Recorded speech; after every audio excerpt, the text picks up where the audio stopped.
Oh, well, hello there, library goers, students, and people of Ontario.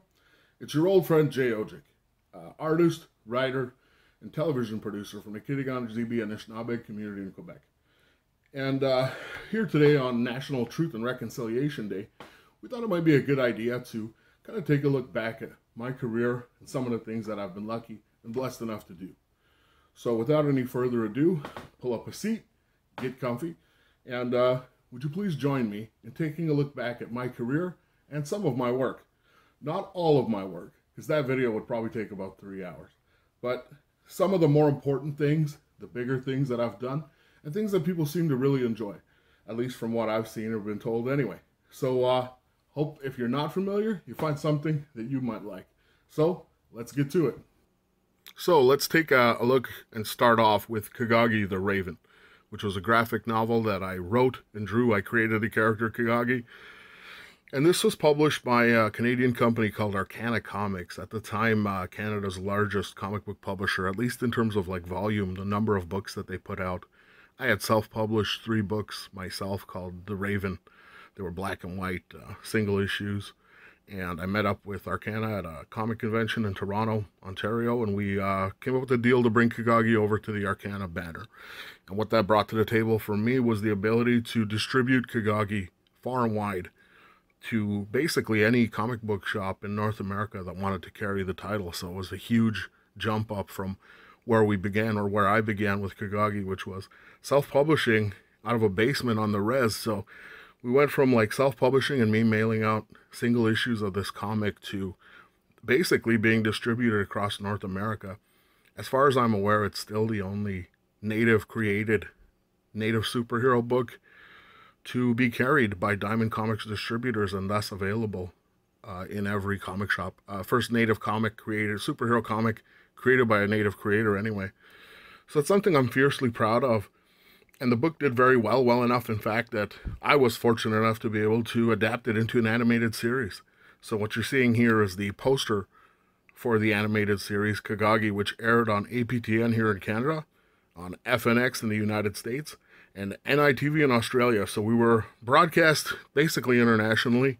It was a half-hour show with language versions not only in English, but English and Algonquin. There was one completely in Anishinaabe Moine, and one with 20% Algonquin or Anishinaabe Moine. So that was something I was very proud of. It was cool to be able to bring the world's first ever Indigenous superhero television series to life and have my own animated series. I mean, that's the dream as a kid, right? Who could have ever thought that this kid from the res who just loved drawing would someday get the chance to make his own TV show?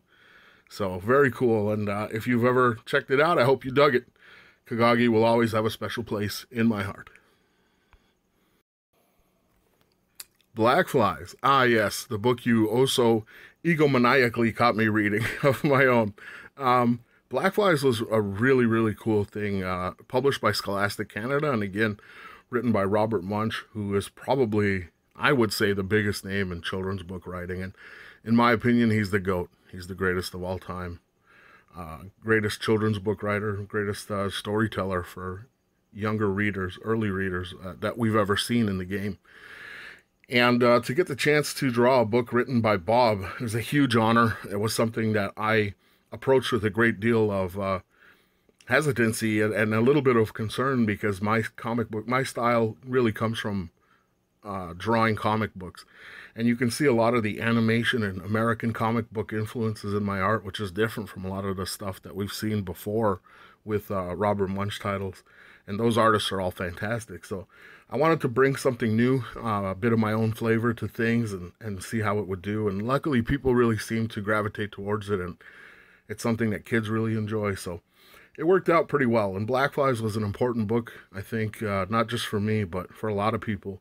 Because Black Flies represented a book that was carried in basically every bookstore across the country with an all-native cast of characters set in a First Nations community. So Black Flies was really cool, and it was awesome to be able to go into any bookstore and find this depiction of a heroic young Native girl standing there looking like some kind of superhero. It was really awesome, and everybody involved in this, the crew at Scholastic and everything was great, really supportive of me and everything I did here and making this possible, and so was Robert. So this will always be special for me because it was my first real foray into children's picture books, coming from where I came from, of comics and animation. It was an entirely new industry, a new part of my career, and it's something that has really worked out well. So I'd like to thank everybody who has picked up or read a copy of Black Flies, and hopefully we can do something like this again in the future.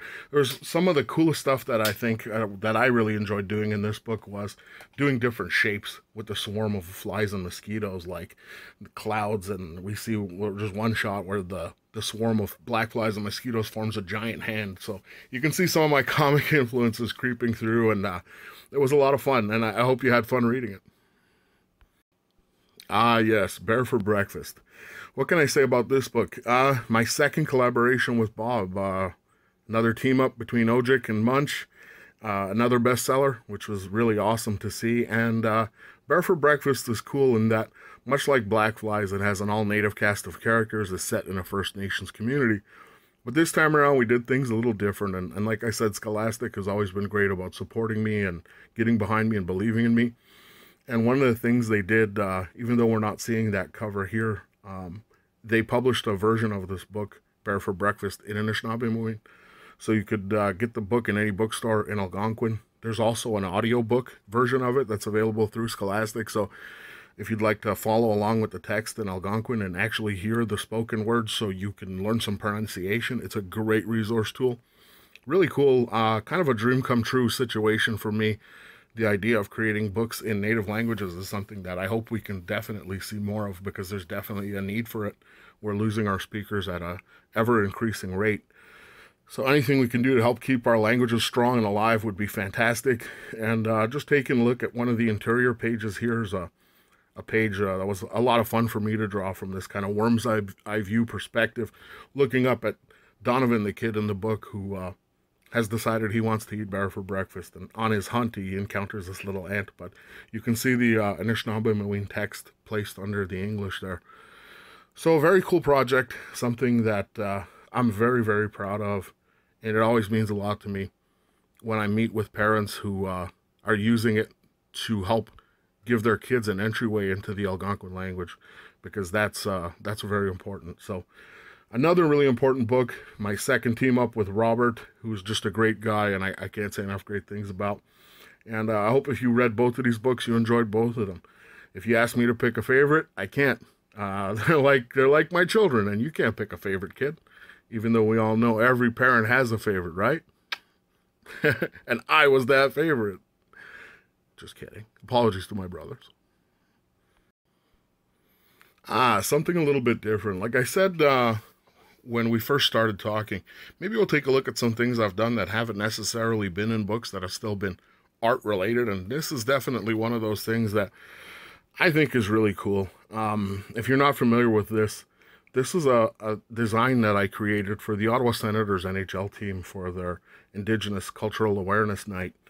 And I've included it here just because it's one of those things that, again, as a kid who started out just, drawing as a young boy on the res, I got good at drawing because, in all honesty, all the other kids played hockey.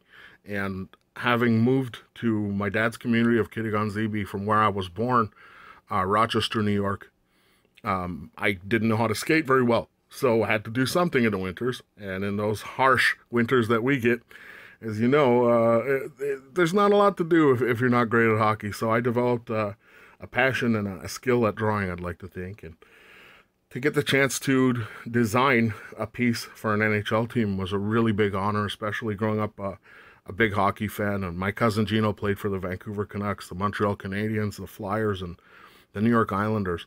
So as a kid who grew up on the res and loved watching hockey and had a cousin who played in the NHL, I think it was real cool for me to get the chance to do something like this.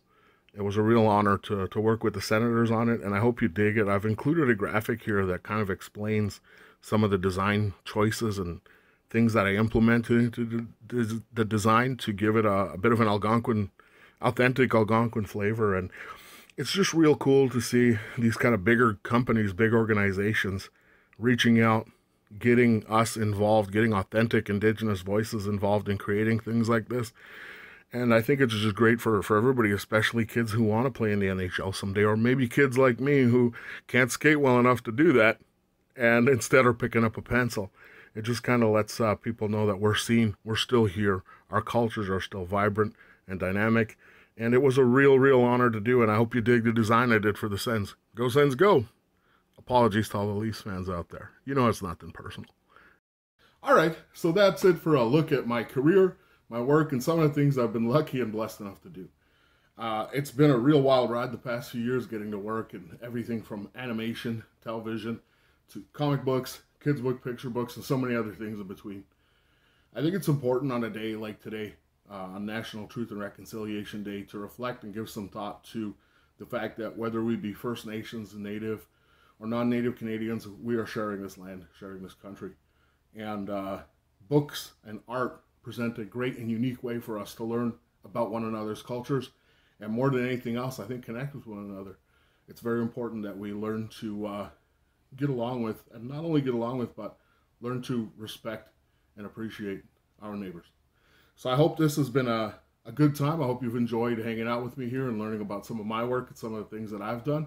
And if you'd like to learn more about like Native cultures, artists, creators, writers, feel free to go check out your local library and take out a book by an Indigenous writer or artist such as myself.